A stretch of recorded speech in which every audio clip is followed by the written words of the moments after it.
Bugün Assalomu alaykum. 3-noyabr. İşte boshladik, xudo xolasa. Necha kunda qo'yib bo'lamiz ekan stejkalarni.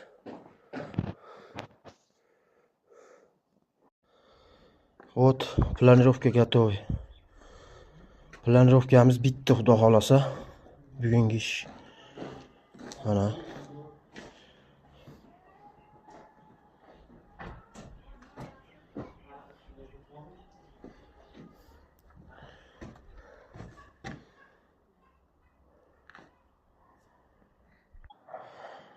Ichkaridan chiqqan turpoqlar ustida loy qilishgan ekan, tosh bo'lib qatib ketgan ekan. O kessak qilib ko'chirib oldik.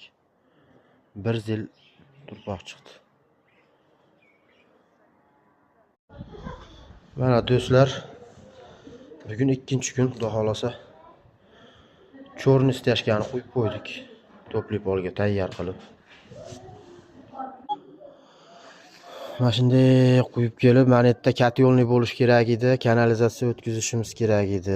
Nimaga bunaqa degan savollar tug'ilishi mumkin. Mana shunga buni betonni teshtirishimiz kerak.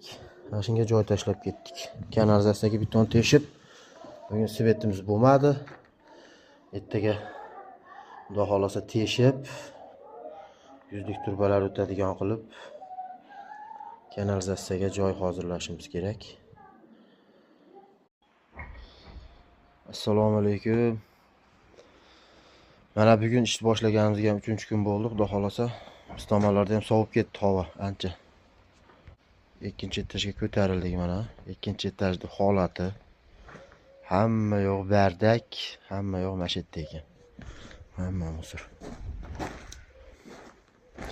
Endi mana shu yerda tozalab qo'yib, planirovkani qilib, stejka qo'yishimiz kerak.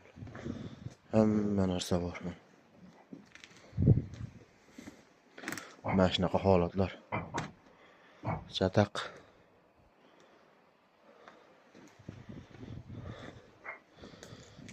Pas.